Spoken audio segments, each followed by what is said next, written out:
Hey, everybody, welcome to the Bird Brains with Ken and Mark. I'm ex-Philadelphia Eagles tight end Ken Dunek. My partner covered the Eagles for a long time for NJ.com and the Trenton Times, Mark Eckel. Mark, I got to tell you, back in the day when you were writing stories, you were at the stadiums, you were at the arenas, and you got to get your copy in right after the game. This is one of those games where you got to tear up the paper and start all over again, right? They looked so abysmal in the first half.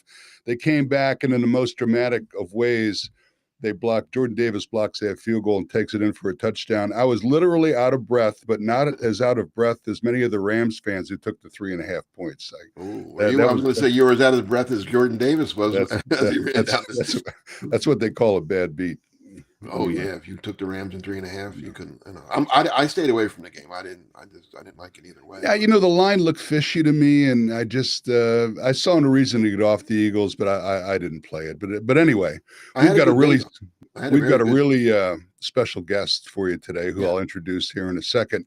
I do want to thank a couple people before we get started. Of course, we're doing this live at Sweet Recording Studios in Mount Laurel. My good friend Joe Gangemi will take care of you. If you have an interest in doing a podcast or even creating a podcast studio for you, you can reach out to Joe at sweetrecording.com.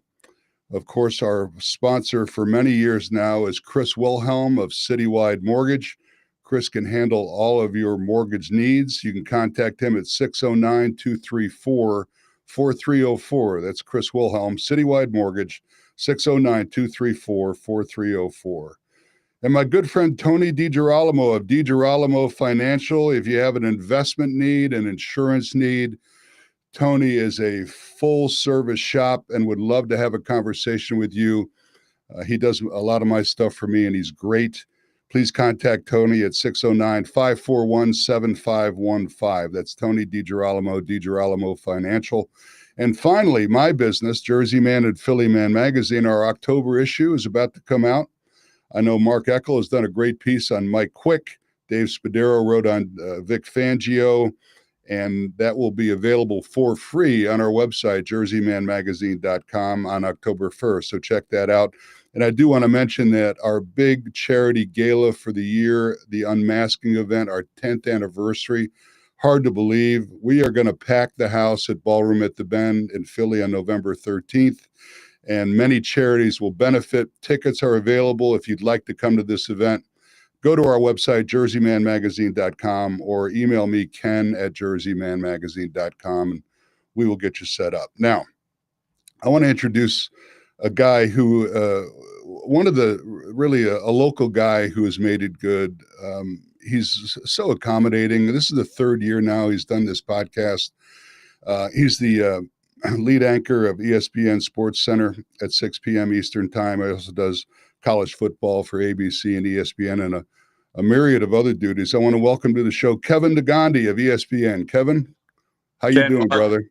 Good to see you guys, especially after last night. So you're rocking the Eagles cap there. I like it. Oh, wait. Also. You guys. You got the full uniform on today. All right. Now, is that the Kelly Green cap, or is that the cap that goes back to my day? Is that Kelly Green? That's my day. Okay. Kelly Green's my day. Kelly, Randall, Seth, Jerome, Reggie. Best defense I've ever seen in my life. So Andre Waters and Wes Hopkins. Yes, Wes, Andre, Byron. Like, we can keep on going. Obviously the Hall of Famer Eric Allen, and I'll still never forgive the city of Chicago for bringing the fog and the refs playing that game in the Fog Bowl, because that was that team was pretty damn special. So. All they had to do was wait a little bit, and the fog lifted. I never forget that. Mark, were you at that game? Yes, I was. I always say it's the greatest game I never saw. Yeah. You couldn't see. You really couldn't see it. They let us go on the field. They let the writers on the field, and you still couldn't see. That's incredible. It was crazy. I remember. We've talked about this before. I remember Merrill Reese trying to do the call. He literally couldn't. He couldn't. He couldn't see what was going on and what the players were. But let's talk about these Philadelphia Eagles. And I would just want to start out by saying, they're the champs, and they're the champs for a reason. The champs are always going to have a target on their back, and you have to come into every game assuming you're going to get the opponent's best. Now, They knocked the Rams out of the playoffs last year. The Rams played pretty good in that game. That game could have gone either way. So you knew they were going to be a motivated team coming in here. And I think the Eagles came off of the Kansas City win. And I don't know if they weren't as motivated or a little fat because they had just beaten Kansas City, but for whatever reason, it was a totally disjointed performance on both sides of the ball. Mark, I'll start with you. What did you think of the beginning of the game? What was going on there? I thought, oh wow, this isn't good. This is the clinker, right? Yeah, they're and every team has one. And again, like you said, they won their 2 or 3 wins are against teams that came in, and I don't buy revenge a lot in the NFL. College maybe a little bit because they're kids and college coaches like to use that motivation. I don't know how much that's really used in the NFL, but it's there. It's there. And the Rams know that the Eagles knocked them out of the playoffs, just like Kansas City knew the Eagles beat them in the Super Bowl. So there's a little bit of let's get even maybe, and they handled both somehow. Somehow they won that game yesterday. I'm still not sure what happened in the fourth quarter. Like the Rams just kind of disappeared on us or something. If I was a Rams fan, I don't think I'd sleep for a week or 2 weeks. What'd you think, Kevin? I think they're still trying to figure out the play calling and the offensive kind of momentum with Kevin Patullo. And you saw that throughout that first half. Like they got great field position off the ball and interception, right? Then they don't do anything after scoring that touchdown. So to me, it was, hey, what are we doing? What are we doing? We're trying to establish the run.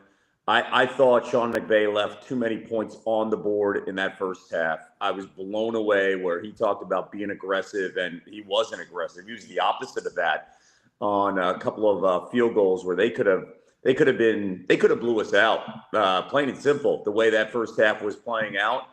Second half, it felt like the Eagles stars decided enough. This is not about a scheme. Mm-hmm. This is not about like us trying to stick to the format. Let's separate ourselves because we have better players. Mm-hmm. And what blows me away about how talented this team is we're doing all this conversation, and we probably won't unless we try to bring up the best offensive player in the league a year ago in Saquon Barkley, who had his 2 best games last year against the Rams, and he was a non-factor. Mm-hmm. Really, that second half was about, honestly, Hurts and A.J. Brown saying, enough is enough. I have the one-on-one. I'm going to win every single battle. Just get me the ball. And when you can have that type of juice, it changes the entire approach, I think, for Jalen. I thought Jalen was masterful in the second half. If the Rams kick that field goal at the end and they make it, I think the biggest issue I had with the Eagles the entire game, I'm not sure if you guys remember, was under 2 minutes to go. It's third down or second down, I think it is.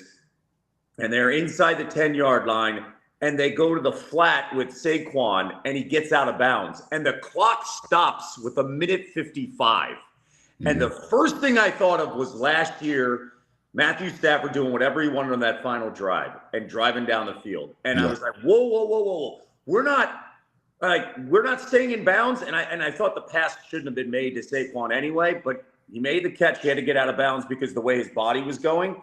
And they left 30 seconds extra there for the Rams to potentially put together a drive. And I knew that was going to bite them. And it almost did if they don't get the block. Yeah, that was an issue for sure. Hey, another issue, Sirianni calls the timeout with 15 seconds left and which is a really curious decision because there's not going to be enough time left for them to get the ball back. So did anybody ask him about that? I didn't hear anything in the press conference about it. And see, we need a guy like you in there, Mark, to ask the tough questions like you used to. At one point, when my 13-year-old is watching with me, and he goes, "Dad, why the hell are they calling a timeout? Let's get him in there. Let's get him to cover the team." And then I turned to him and I said, my only reasoning is maybe to catch their breath because they've been doing – I mean, Stafford, who wasn't great, is really good at just, 2 minute, let's just push it. So good. So good. So maybe it's to catch their breath here and then kind of, hey, we know what they're going to set up to do.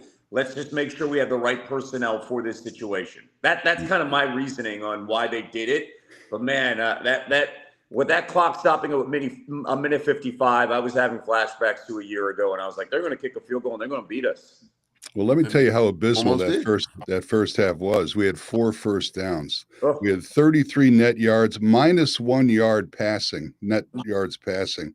And the crowd is booing. Now, listen, I'm not a big fan of that because, we just won the world championship. Yes. Your team is undefeated. You're going to have stumbles along the way sometimes. And I get that Philadelphia Eagles fans are passionate, but it's just a bad look to boo your own team. I understand the passion and everything, and I don't want to criticize the fans because they're wonderful in most situations. But and what was going on special teams wise in the first half? They were kicking knuckleballs to our kickoff guys. We couldn't catch them, and we're in the hole. I mean, it was just the whole first half was a catastrophe. But I agree with you, Kevin. I think Hurts, especially Hurts, came out with a resolve. And Greg Olson, who I think is one of the best commentators in football, the guy's really sharp and he's eloquent the way he speaks. He was talking about, hey, listen, what you got to do is you got to get A.J. Brown singled up one-on-one on the other side. And that's exactly what the Eagles did. And Hurts went to him. Yep. So I think it seemed to me like they were a little bit fed up and they were just going to do what they do well. I don't know if you saw on the sideline, but the Patullo and Hurts had a very animated conversation at one point. Didn't you get that vibe? Like this got the vibe, Mark and Ken, of 2 years ago, right? Well, that's what I'm worried about. Yeah, this is the difference, though. And I'm 100% with you. This is the difference. We have a quarterback who's saying, enough. I am not going to go through this 2 years ago, right? And we have enough guys, and there's a certain – listen, Jalen is so confident, but there's a certain different vibe that we have with Jalen, I think, this year after winning the Super Bowl, where it's like, if we're going to go down, we're going to go down the way I want to go down, not the way you want to go down. Mm-hmm. And I've been pretty patient after the first 2 games. In that first half, I gave you the leash enough, and now it's time to take over. And that's kind of the vibe I got from Jalen in that second half, and also the post-game comments that we've heard from AJ and Jalen. I was interpreting that, hey, we've been patient. We can't go at this guy's speed, who's a first-year play caller. We've got to go at the speed of the talent on the field, and we've got to keep it going. And that fast pace, man, it gets them in a good rhythm. They try with Saquon. But guess what? The Rams were prepared after getting, just dominating those 2 games, especially stacking 8 in the box. And then you have the safety come up. And then basically Saquon, if he breaks through one of the cracks, he's gone because there's no one back there. I thought the Rams front did a fantastic job. It stinks that you lose Lane and then you have Pryor there. I thought Freddie Johnson was amazing. A complete difference maker then when he was there to change the way that right side was going after Pryor just failed and they gave up 3 sacks. Yeah, I agree. The Lane Johnson thing, I don't know if you've ever I experienced stingers, and it's a very painful situation. And actually, you're paralyzed for a brief second, and it's very scary. You lose the feeling in your hands and your arms and your legs at some point. So it's nothing to fool around with. I thought Pryor came in. I thought he did okay for a while. He was criticized for a sack on Jalen early on, but it really wasn't his fault. It was really Barkley that was supposed to slide over there, and Barkley was more concerning about chipping for him and helping him instead of his responsibility. And I thought actually Pryor made a couple good run blocks. He did get beat badly on the one sack that they had to replace him with Fred Johnson, who just did a wonderful job. And Mark, that speaks to my point. To be a championship team, you got to be deep. I mean, you're going to lose players, and you have to have quality players come in. I think Howie's built an excellent roster in that regard. Yeah, and they went out and got Fred. I mean, they let him go, and then got him back. So that told you something about him, right? But I just want to get back to Hurts for a second, because are all the people, and I'm not there like I used to be, but I still hear things. Can we stop complaining about him now? Can we stop worrying about his numbers and his? Because like I said, I don't know nothing about fantasy football, but I would think 3 touchdowns passing and 1 running gave his little fantasy people enough points to win yesterday. Maybe. Yeah, if you want to complain about, he's the best quarterback in the NFC. It's got to be. It's got to be. He's the best quarterback in the NFC, and I would put him 3rd overall because I like Josh Allen more than most people. Well, a lot of people like Josh Allen, but I really like Josh Allen. He's the best quarterback in the NFC. I don't care how many yards he throws for. Look at his wins. Yes. And he makes plays when he has to. Yep. And Jalen doesn't care about how many yards he throws. No, no. When they start giving you like points like for most yards, or if the team with the most yards wins the game, he'd find a way to have the most yards. Yes. But since that doesn't matter, he finds a way to get the most points. Yeah. The Eagles have scored 20 points or more in 20 straight games. It's the longest streak in the NFL. It's great. And I'll add one thing to what you just said, Mark. You brought up a great point, and as well, Ken bringing up that Howie making the move. One of the things I've just noticed over the last 3 years of Howie is when Howie realizes, hey, we have a deficiency, he immediately addresses it. Now, the jury's still out on that second cornerback. But late in August, still went and got Bennett, right? Said it's not working with Ringo and Adoree. We've got to find something else, right? We've got to bring in another guy.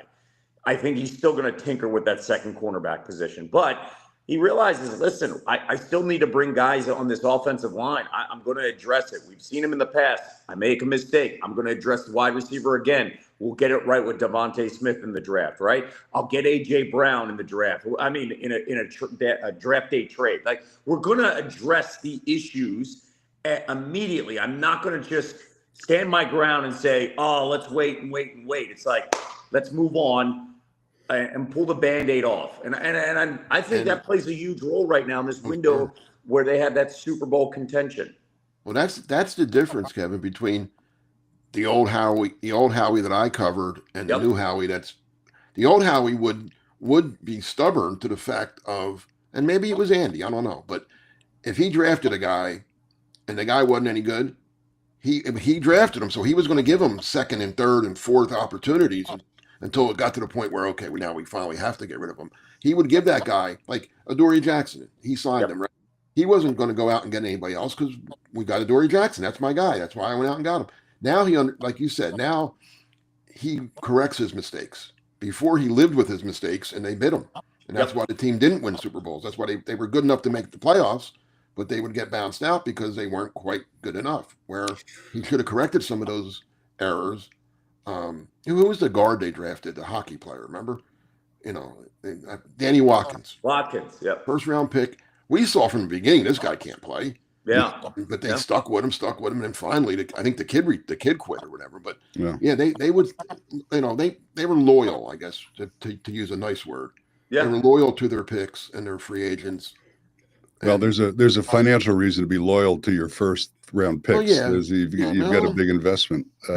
Keep them, but you don't have to play them just because you pay them. And they did that with Huff last year, right? They admitted, hey, we spent all this money. It's just not going to work in this scheme with Vic. Yeah, let's just cut our losses and let's move on, right? But that was Vic, I think, too. I think Vic said, I ain't playing this guy. And that's what I love about Vic. Vic is such a difference maker. He's the perfect example to tell anybody coaching matters. Here's 100% reason why coaching matters. You could draft all the talent in the world, but if you don't have development like what Vic has done with Cooper, Quinion, and the Bulldogs, that is all three of those guys on that front line. We're not where we're at right now. We're not looking down the road to say, hey, we can front load all the money to the offense, have young guys on the defense, trust them, they're going to develop.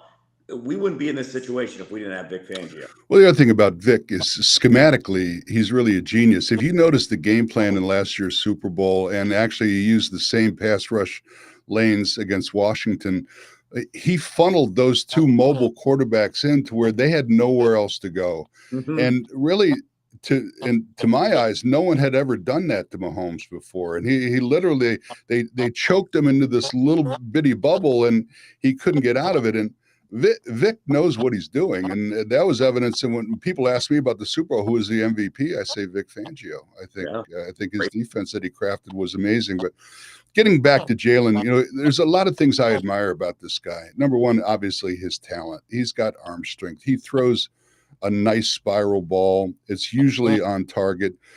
But what impresses me even more about him is what he says and doesn't say.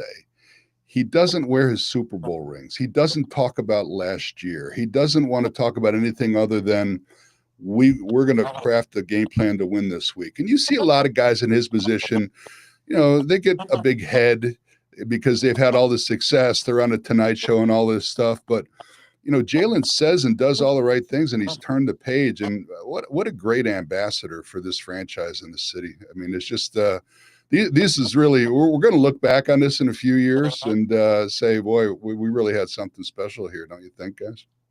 Oh, I loved you. If you remember, Ken, the night of the draft, you texted me, Jalen Hurts, question mark? Yes. Well, I that's didn't know because what you were Ray, talking that's because about. Ray You were- Didinger texted me and said might be the worst pick in Eagles history. Really? See, I disagreed from the go because I didn't know what you were talking about because you were ahead of me on TV. I don't know. That's I didn't not know true. He didn't text me. He called me, Mark, because he doesn't have. He didn't have I don't think he has a cell phone. But Right. go ahead. So Sorry you to interrupt. texted me, Jalen Hurts, question mark, and I texted you back. I love him. Why are you You asking? did. I remember you saying that. And you said because the Eagles just took him, and I said Yeah. they did. Wow, I didn't expect that, but hey, that's a good pick. I said because he can play. It was kind of the timing was crazy because they had just given Carson Wentz, who by the way played one of his best games in He a long time. did. He did. Listen, the guy's still in the league. Yeah, You gotta- 6 years, but that's Gotta say okay. something about that. But anyway, I was shocked the Eagles took him. We all were because they had just given Wentz a bunch of money. You didn't think they were going to take a quarterback in the second round. But I liked him. That was a really good quarterback draft. That was Burrow and Tua and Herbert and Love. But I remember doing a story prior to that draft about Jalen Hurts and Jordan Love saying these two guys aren't getting the attention of Burrow, Tua, and Herbert. But watch out for these two guys. They're going to be just as good. And as it turns out, Burrow getting hurt all the time doesn't help him. And Tua, again, injuries have played a factor. Now Herbert, now that he has a good coach, but Harbaugh, I think you're going to see him be really, really good too. But no, I liked Hurts, and I still can't believe people. And I don't know who it is because I'm not there. But is it? You guys are there. Is it just callers or is it also some of the people? Well, listen, post- people like to bitch.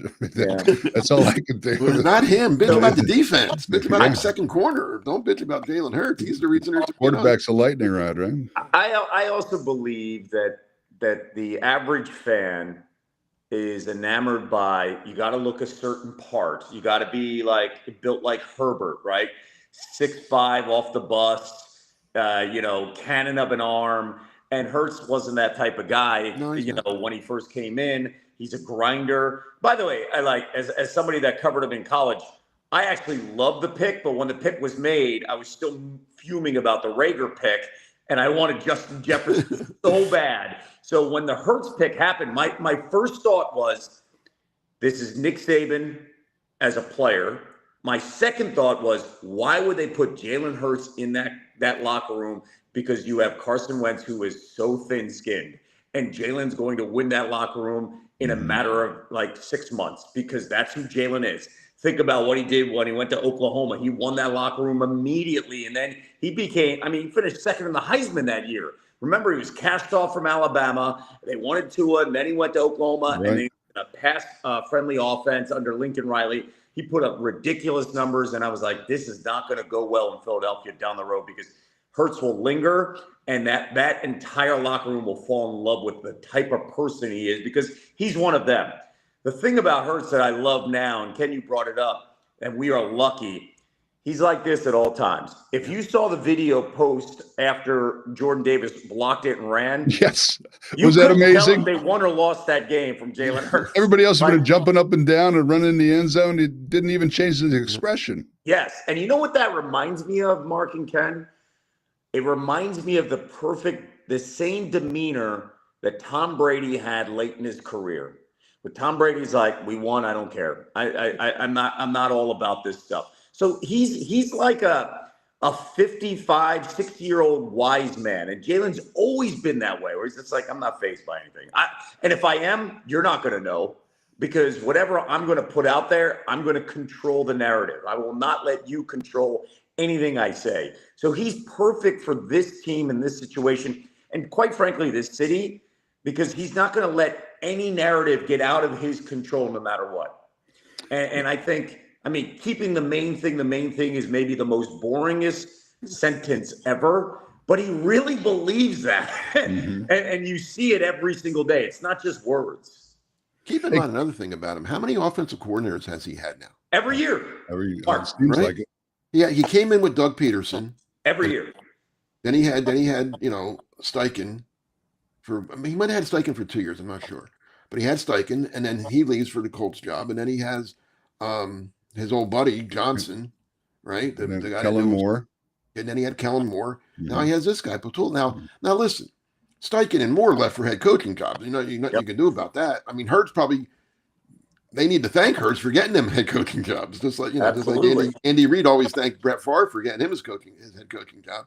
I mean, that happens, but still, that's amazing that he's had to deal with all that in a And short Mark, amount to of your time. point, if you go back too, even at Alabama and yeah. in That's right. Oklahoma, I don't think he's had an OC, a play caller for two straight years, because Steichen. That's right. Steichen First year didn't do it, call right? plays till Yep. right after that Lions game. That's when he started calling it, and then You're the right. offense took off, right? Yep. And then the next year happened, right? So he hasn't had a play caller for 2 straight years, I think, all the way back to the early years in college. And I have to look that up. You may have to go back to high school when I was going to say, right? Wow, Hey, Kevin, I'm curious. Kevin, I'm curious. What's your game day routine? I assume you live up near Bristol somewhere. What's your? Do you have a special bar that you go to? Do you gather the family around the living room? I mean, what's your Eagles ritual? So it depends on the day. For example, my oldest has a tackle football game. So let's use last week as an example. I come home at 1 a.m. from college football on ABC Saturday nights. I wake up at 8, and then I go to my daughter's cheerleading game, and then I come home and I get my 13-year-old ready for his football game because he plays tackle football. I take him to his game, and my wife is the cheerleading coach. So I meet her and I drop off my 13-year-old. Then I go get my 11-year-old, who I coach in flag football, and I take him to his game. And then we come home and watch Eagles. And so yesterday, thankfully, no cheerleading and no tackle football. So it was just in the middle of that Rams game. We left when it was 7-0. We go to the flag football game, and then my 13-year-old's watching the game on the sidelines while I'm coaching a comeback, and we win. But he's giving me updates.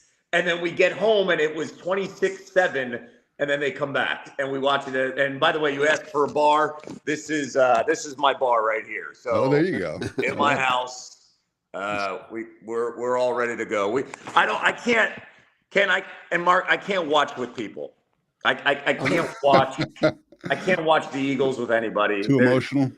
Yeah, like that Rams game, that Rams playoff game. I was in Atlanta for the playoffs, right?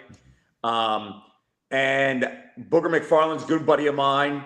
He actually came to the house yesterday, and like Joey Galloway, a bunch of guys who I do college football with, they were watching in a suite that ESPN had the playoff game, and I came down for literally 3 plays. Didn't go well, and I was like, I'm going back to my room. I can't be around you guys. Now, do the kids watch the game with you? Hotel room. Do your kids watch the game with you? Yeah, my 13-year-old is pretty. My 11-year-old loves it. He'll check in. He'll talk about it. My 13-year-old is I passed down the gene. He is so intense. That's cool. He looks at situations. He tries to understand why. Like he said, like, why are they calling a timeout? He's losing his mind. And See, I can't watch games. So I can't watch games with kids because I say words that kids hear during the game. Well, That's my wife. Kids are saying the same words too, which is a problem in our society. But my wife tells me now there's kids here. I'm like, yeah, I know. Get them away. Get them.